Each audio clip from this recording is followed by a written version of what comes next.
नमस्कार दोस्तों। 5 अगस्त को अयोध्या में रामलला के मंदिर का भूमि पूजन हुआ। माननीय प्रधानमंत्री मोदी जी ने चांदी की ईंट रख के मंदिर की नींव रखी। पर क्या आपको पता है मंदिर का पूरा इतिहास कि कब कब क्या क्या हुआ? अगर नहीं तो देखिए मेरा पूरा वीडियो। राम मंदिर का इतिहास आज का नहीं है। इसका इतिहास 492 साल पुराना इतिहास है और 30 साल 8 महीने 22 दिन बाद 5 अगस्त को दूसरी बार राम मंदिर का शिलान्यास हुआ। जी हाँ, दूसरी बार। आपको पता चलेगा कि पहली बार कब हुआ। 492 साल पहले अयोध्या में फिर एक बार राम मंदिर बनने जा रहा है। 492 सालों में अयोध्या में कई पड़ाव देखे हैं। मंदिर को तोड़कर मस्जिद बनी, मस्जिद टूटी, फिर बनी, फिर टूटी। 167 साल पहले मंदिर को लेकर पहली बार अयोध्या में हिंसा हुई थी और 162 साल पहले इस विवाद में पहली एफआईआर हुई थी। 135 साल पहले मामला कोर्ट तक पहुंचा था और 8 महीने 27 दिन पहले रामलला के हक में सुप्रीम कोर्ट ने फैसला सुनाया था। तो ये कहानी शुरू होती है 1528 में। 1528 में बाबर के सूबेदार मीर बाकी ने अयोध्या में मस्जिद बनवाई। बाबर के सम्मान में इस मस्जिद का नाम बाबरी मस्जिद कर दिया गया। 19वीं सदी में पहली बार विवाद हुआ और पहली बार मामला कोर्ट तक पहुंचा। 1953 अवध के नवाब वाजिद अली शाह के समय पहली बार अयोध्या में सांप्रदायिक हिंसा भड़की। हिंदू समुदाय ने कहा कि मंदिर को तोड़ के मस्जिद बनाई गई है और 1885 में महंत रघुवर दास ने फैजाबाद डिस्ट्रिक्ट कोर्ट में राम जन्मभूमि पर मंदिर बनाने के लिए याचिका लगाई, पर कोर्ट ने याचिका रद्द कर दी। 1859 ब्रिटिश सरकार ने तारों की एक बाड़ खड़ी कर दी और दो अंदरूनी से बाहरी और अंदरूनी दोनों मुसलमानों और हिंदुओं में अलग अलग बांट दिया गया, उनकी अपनी अपनी इबादत करने के लिए। जैसा कि आप फोटो में देख सकते हैं, अंदरूनी हिस्सा मुसलमानों को दिया गया और लाल दीवार के बाहरी हिस्सा हिंदुओं को दिया गया। फिर मामला कुछ समय तक शांत रहा। फिर देश आजाद हुआ। उस समय भारत के प्रधानमंत्री पंडित जवाहरलाल नेहरू थे। 1949 विवादित स्थल पर सेंट्रल डोम के नीचे रामलला की मूर्तियां स्थापित की गई। कुछ लोग कहते हैं कि मूर्तियां एकदम से प्रकट हुई, तो कुछ लोग कहते हैं कि दीवार कूदकर कुछ लोगों ने मूर्तियां वहां स्थापित की और इस मामले में पहली एफआईआर हुई। और उस समय की सरकार कई अन्य मुसीबतों में उलझी हुई थी, इसलिए उन्होंने इस पूरे परिसर को सील बंद कर दिया।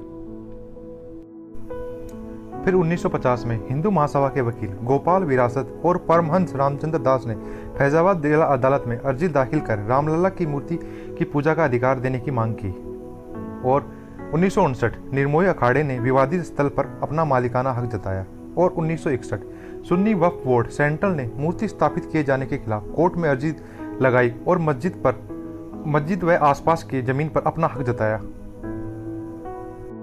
1981 उत्तर प्रदेश के सुन्नी सेंटर वक्फ बोर्ड ने जमीन का मालिकाना हक के लेकर मुकदमा दायर किया, क्योंकि सुन्नी सेंटर वक्फ बोर्ड देश भर की सभी सुन्नी मस्जिदों का मालिकाना हक माना जाता है। फिर अयोध्या चुनाव का मुख्य विषय बन गया। 8 अप्रैल 1984 दिल्ली के विज्ञान भवन में राम मंदिर निर्माण के लिए एक विशाल धर्म संसद का आयोजन किया गया। 1986 लोकल कोर्ट ने पूजा के लिए परिसर के लोग खोलने की अनुमति दे दी और हिंदुओं के पक्ष में फैसला सुनाया। नाराज मुसलमान पक्ष ने बाबरी मस्जिद एक्शन कमेटी का गठन किया। यह समय राजीव गांधी का था। कहा जाता है कि राजीव गांधी ने ही हिंदुओं को प्रसन्न करने के लिए फैजाबाद जिला कोर्ट में मंदिर खोलने के लिए अर्जी दाखिल करवाई थी। पर जो भी हो, इससे विवाद को और हवा मिली। 1989 1 जुलाई को रिटायर्ड जज देवकी नंदन अग्रवाल ने फैजाबाद कोर्ट में राम के मित्र के रूप में याचिका लगाई और 1989 इलाहाबाद हाई कोर्ट ने विवादित स्थल पर यथास्थिति बरकरार रखने को कहा। 9 नवंबर 1989 मंदिर का पहली बार शिलान्यास हुआ, पर ये जो शिलान्यास था वो विवादित स्थल से थोड़ा बाहर किया गया था।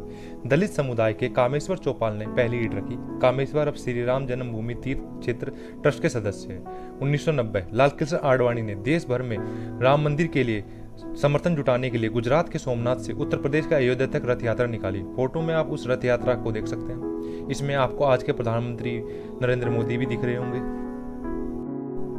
फिर समय आया 1992 का। उस समय उत्तर प्रदेश में बीजेपी की सरकार थी और उनके मुख्यमंत्री कल्याण सिंह थे और 6 दिसंबर को बाबरी मस्जिद ढहा दी गई।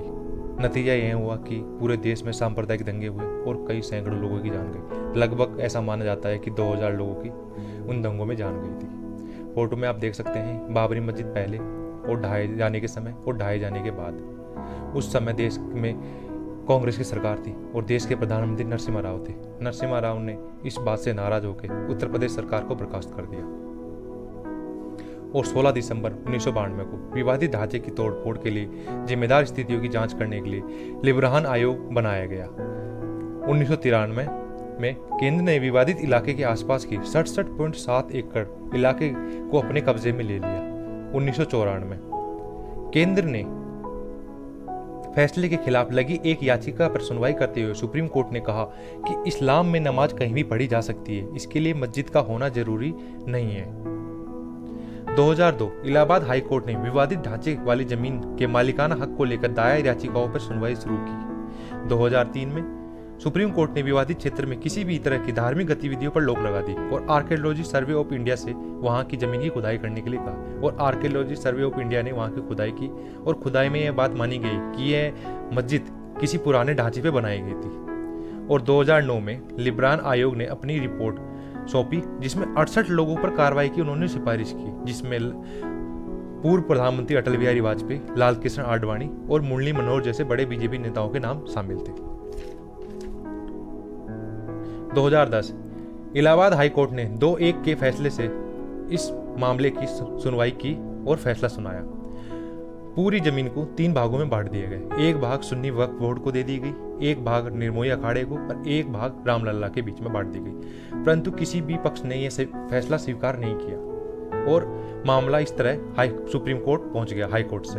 2011 सुप्रीम कोर्ट ने इलाहाबाद हाई कोर्ट के फैसले पर रोक लगा दी और 2016 में बीजेपी नेता सुब्रमण्यम स्वामी ने सुप्रीम कोर्ट में अर्जी दाखिल कर विवादित स्थल पर राम मंदिर का निर्माण की इजाजत मांगी। और 2017 में सुप्रीम कोर्ट के चीफ जस्टिस J.S. खेयर ने कोर्ट के बाहर मामला सुलझाने का सुझाव दिया, परंतु उसका कोई नतीजा नहीं निकला। और फिर 2018 में सुप्रीम कोर्ट ने अयोध्या विवाद को लेकर दाखिल विभिन्न याचिकाओं की सुनवाई शुरू की। जनवरी 2019 सुप्रीम कोर्ट ने केस की सुनवाई के लिए चीफ जस्टिस रंजन गोगोई की अध्यक्षता में 5 जजों की बेंच बनाई। और 6 अगस्त 2019 को सुप्रीम कोर्ट ने संविधान पीठ ने इलाहाबाद हाई कोर्ट के फैसले के खिलाफ दायर हिंदू व मुस्लिम पक्ष की अपीलों की सुनवाई शुरू की और 16 अक्टूबर 2019 को सुप्रीम कोर्ट ने मामले की सुनवाई पूरी की। और इस तरह 9 नवंबर 2019 को सुप्रीम कोर्ट ने विवादित जमीन पर रामलला विराजमान का हक माना और उनके पक्ष में फैसला सुनाया। और ये आप मंदिर देख रहे हैं, इस तरह का भव्य मंदिर वहां बनने जा रहा है। अगर आपको मेरा वीडियो पसंद आया तो लाइक कीजिए, सब्सक्राइब कीजिए और शेयर कीजिए। धन्यवाद।